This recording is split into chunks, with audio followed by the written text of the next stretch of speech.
हालांकि दोपहर के बाद शेयर बाजार ने एक शुरुआती गिरावट की भरपाई की। वीकली डेरिवेटिव्स एक्सपायरी के दिन निवेशकों ने अपनी धारणा बदली, लेकिन यह बाजार को हरे निशान पर खींचने के लिए काफी नहीं थी और दोनों इंडेक्स में भारी गिरावट दर्ज की गई।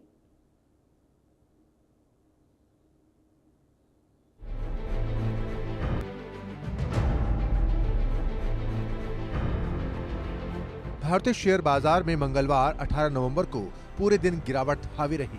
कमजोर ग्लोबल संकेतों और तेज मुनाफा वसूली के चलते बाजार लाल निशान में कारोबार करते दिखे। कारोबार के दौरान सेंसेक्स 350 अंक तक गिर गया था, वहीं निफ्टी टूटकर 25,900 के नीचे पहुंच गया था। कारोबार के अंत में सेंसेक्स 277.93 अंक यानी 0.33% की गिरावट के साथ 84,673.02 के स्तर पर बंद हुआ, तो वही निफ्टी 103.40 अंक यानी 0.40% लुढ़ककर 25,910.05 के स्तर पर बंद हुआ। सेक्टोरल मोर्चे पर metal, realty, mid cap stocks, उपभोक्ता वस्तुओं और टेक शेयर्स की कमजोरी के साथ ज्यादातर सेक्टर्स में हल्का नकारात्मक रुझान दिखाई दिया। बैंकिंग सेक्टर थोड़ा लचीला बना रहा, जबकि मीडिया और सरकारी बैंकों के चुनिंदा स्टॉक्स में मजबूती देखी गई। ब्रॉड मार्केट की बात करें तो वहां भी नरमी के साथ कारोबार होने से बाजार एक रेंज में ट्रेड करता हुआ दिखाई दिया। शुरुआती गिरावट के बाद खासकर बैंकिंग और वित्तीय शेयर्स में खरीदारी देखी गई, जिससे सूचकांकों को सपोर्ट मिला। विदेशी निवेशक कुछ हद तक खरीदार बने।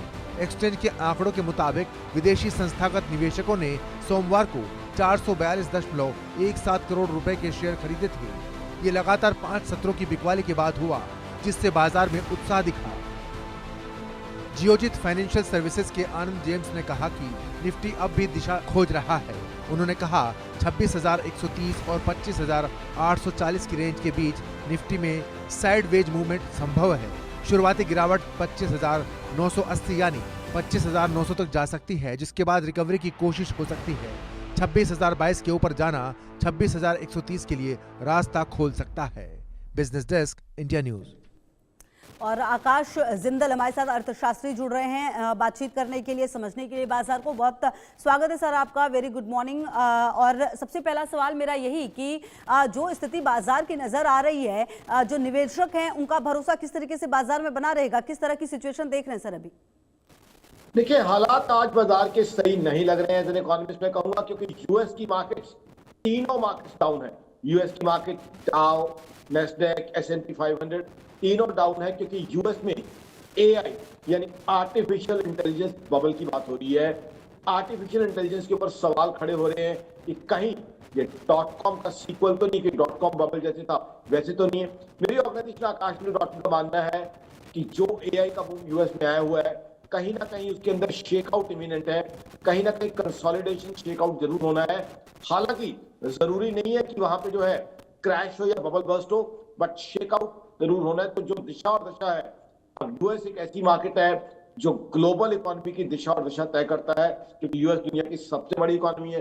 फिर हम सब जानते हैं, जब से यूएस ने टैरिफ का काम किया तब से टकटकी लगा के दुनिया यूएस की तरफ देख रही है। तो सबसे पहले तो AI आर्टिफिशियल इंटेलिजेंस को लेके यूएस में ऊंट किस करवट बैठता है। दूसरा, यूएस का जॉब डेटा, जॉबलेस क्लेम्स, वो बहुत इंपॉर्टेंट है, क्योंकि उस डेटा की वेट की जा रही है। उसी के बाद डिसाइड होगा कि यूएस में रेट ऑफ इंटरेस्ट कट होते हैं कि नहीं, और वही ग्लोबल मार्केट्स की, दुनिया भर की मार्केट्स की दिशा और दशा तय करने में काफी उसका रोल प्ले होगा। बिकॉज यूएस में कंज्यूमर कॉन्फिडेंस लो है। कंज्यूमर कॉन्फिडेंस का मतलब आम आदमी बाजार में जाके सामान उस तरीके से नहीं खरीदना। यही अगर हिंदुस्तान में देखें तो हिंदुस्तान में कंज्यूमर कॉन्फिडेंस बहुत बहुत हाई चल रहा है। मुबारकबाद दूंगा प्रधानमंत्री नरेंद्र मोदी साहब और उनकी टीम को। जब से GST 2.0 लॉन्च हुआ है, GST के 2 स्लैब्स कम किए गए हैं, तब से कंजम्पशन का, बाइंग का एक अनपैरेलल्ड बूम हिंदुस्तान में आया है। ना सिर्फ नवरात्र, ना सिर्फ प्री दिवाली, बल्कि पोस्ट दिवाली मैरिज सीजन में भी वो बूम साफ दिखाई दे रहा है। उस बूम का मतलब क्या है? GDP बढ़ना, GST कलेक्शन बढ़ना, इनकम टैक्स कलेक्शन बढ़ना, रोजगार बढ़ना, इकोनॉमी का अच्छा होना। और इकोनॉमी अच्छी होगी तो जाहिर सी बात है मार्केट्स पे उसका पॉजिटिव इंपैक्ट आएगा। अक्टूबर की बात करें, फॉरेन पोर्टफोलियो इन्वेस्टर्स काफी बाइंग की है मार्केट में। हालांकि टैरिफ उस समय हिंदुस्तान पे दोनों लग चुके थे, 7 अगस्त और 27 अगस्त के बाद की बात है। तो हिंदुस्तान की इकोनॉमी अच्छी चल रही है, बट आज जरूरत है ग्लोबल इकोनॉमी यानी यूएस की इकोनॉमी को देखने की। यूएस की इकोनॉमी क्या शेप लेती है, क्या एआई का बबल जिसकी बात हो रही है, मैं यहाँ ये नहीं कह रहा कि बबल ही है, बट कुछ लोग कह रहे हैं कि बबल है, क्या वो बबल बस्ट होता है, क्या शेकआउट होता है, क्या कंसोलिडेशन होती है, जॉबलेस क्लेम्स कितने आते हैं, क्या यूएस रेट ऑफ इंटरेस्ट कम कर पाएगा, क्योंकि यूएस ने टैरिफ की जो नीति अपनाई थी उसकी वजह से यूएस की इकोनॉमी को कहीं कोई फायदा होता हुआ नहीं दिखाई दे रहा। जॉबलेसनेस बढ़ रही है। अक्टूबर की अनऑफिशियल रिपोर्ट्स तो यही इंडिकेट कर रही हैं कि जॉबलेसनेस बढ़ रही है। हालांकि ऑफिशियल डेटा जो जॉबलेस क्लेम्स फाइल हुए हैं वो आना भी बाकी है। अब दुनिया के दूसरे हिस्सों की बात करें, चाइना की बात करें, ओवर कैपेसिटी साफ दिखाई दे रही है। चाइना में भी कंज्यूमर कॉन्फिडेंस लो है, डेट इश्यूज हैं, रियल एस्टेट इश्यूज हैं।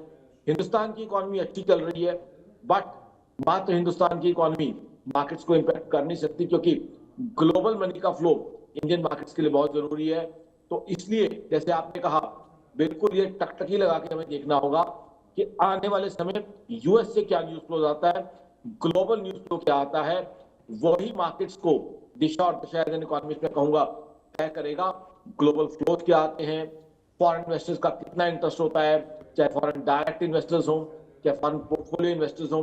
जहां तक जीडीपी ग्रोथ की बात है, हिंदुस्तान की जीडीपी ग्रोथ इस क्वार्टर में भी अच्छा परफॉर्म करने की क्लियर कट संभावना दिखाई देती है। इस क्वार्टर के बाद जो रिजल्ट्स आएंगे, मेरी ऑर्गेनाइजेशन आकाश जिंदल की तरफ से मैं दावे के साथ कह सकता हूं कि इंडिया की जीडीपी ग्रोथ बड़ी इकोनॉमीज में से फास्टेस्ट होगी, फास्टेस्ट ग्रोथ हमारी होगी।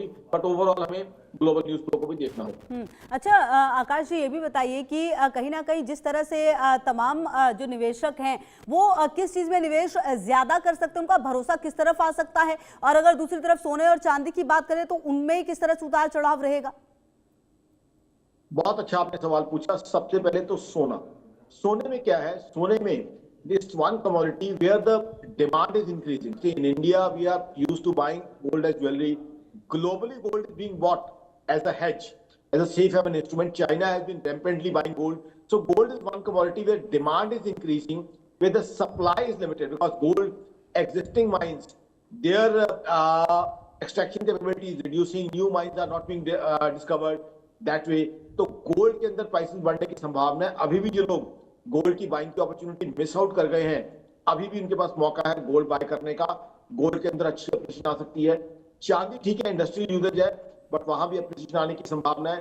तो आई थिंक दिस पोर्टफोलियो बनाना है, I would endorse you gold and silver should be a part of the portfolio. Gold और सिल्वर अभी भी लिया जा सकता है, खासकर